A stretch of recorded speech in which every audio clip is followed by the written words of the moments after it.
Hello. I wanted to quickly talk about chronic fatigue syndrome and the Jehovah's Witnesses. So, in the Jehovah's Witnesses, they have used to have regular pioneering at 90 hours a month. Now, it is these days 70 hours a month, which is more reasonable.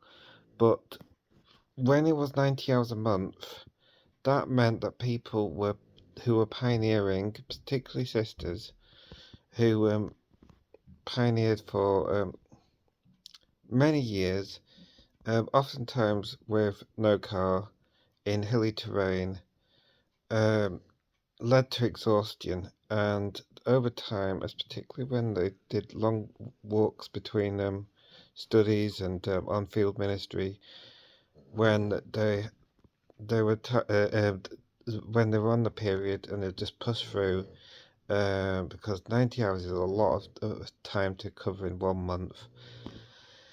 So this would exacerbate to chronic fatigue syndrome. Now, if you add on to that the strict rules on sexuality in and dating in the Jehovah's Witnesses, and when they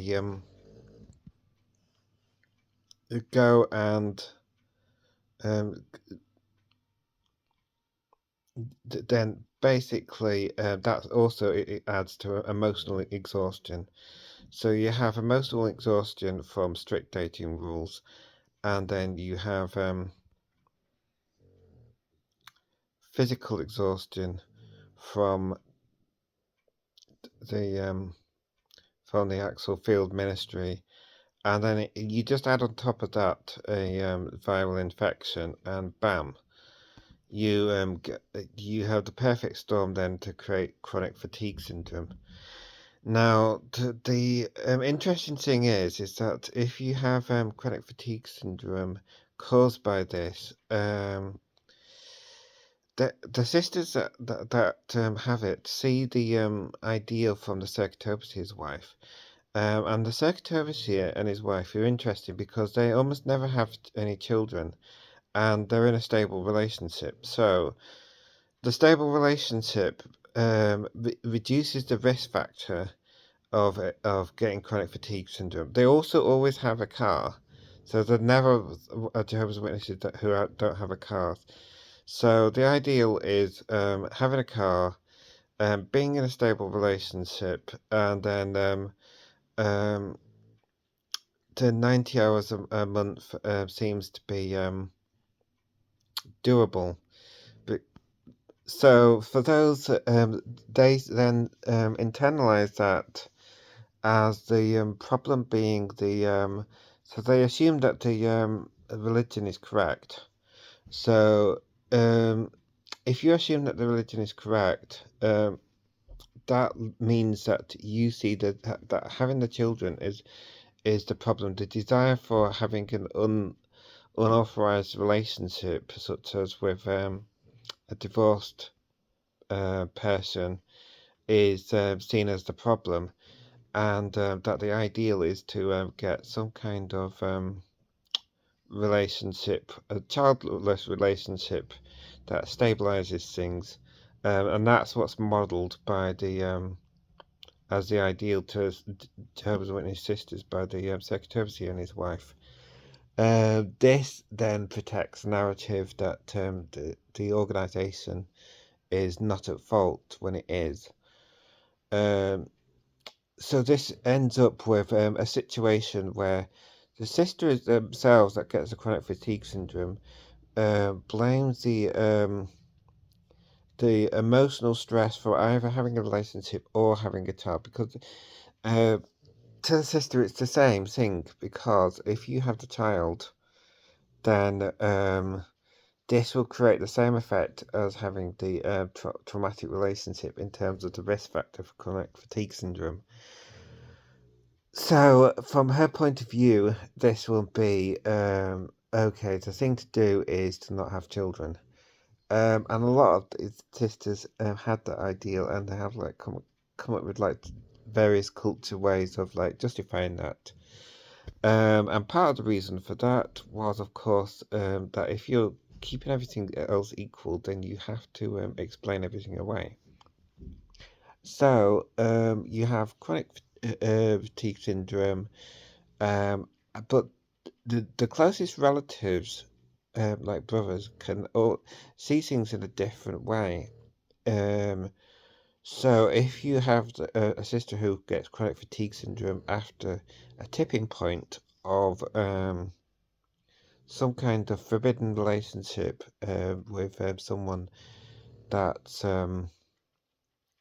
divorced, because these are normally cut off at the beginning of the relationship and not allowed to progress, um, you can get to the point where you actually think that's what's happened, but it's not actually what's happened. But anyway, so this can generate a assumption that the organization is at fault through the forbidden relationship. This then generates a particular pushback against the organization from the closest male relatives because they see the organization as causing the chronic fatigue syndrome through the um, relationships being forbidden and the emotional fallout from that. So it gives you the idea of not wanting to give your heart to someone within the organization, but to someone outside the organization, because you see that as the causal mechanism for why the chronic fatigue syndrome occurred in the first place. This then can have some quite unfortunate effects because you don't actually see eye to eye. So from the close male relative point of view, the problem is the forbidden relationship.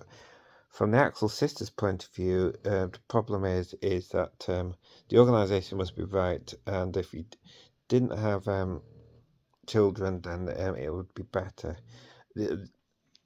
And from another practical point of view, you see living in a less hilly area and having access to a car would also be more of an issue. So yeah, so the sister would see, get a car, go somewhere flat, and then you solve the problem, and don't have children. Whereas from the close male relatives who probably want to see nieces, nephews, and then the problem is the forbidden relationship. So this fundamentally pulls him away without it actually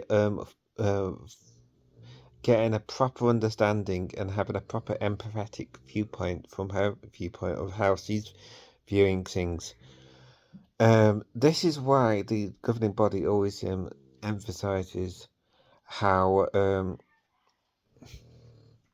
they want to their biggest crime is apostasy, because these other ways of defecting split the family up, because they're not seeing eye to eye, it causes inevitable tension. And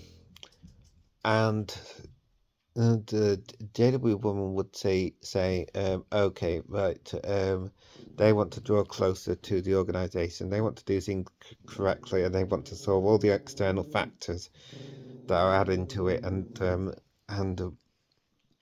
avoid blaming the organisation. But if you look at it holistically, the organisation is basically admitted fault, because their original pioneer hours were 90 hours, and now they've changed it to 70. But the thing that they always do is they never actually admit fault. They never say sorry.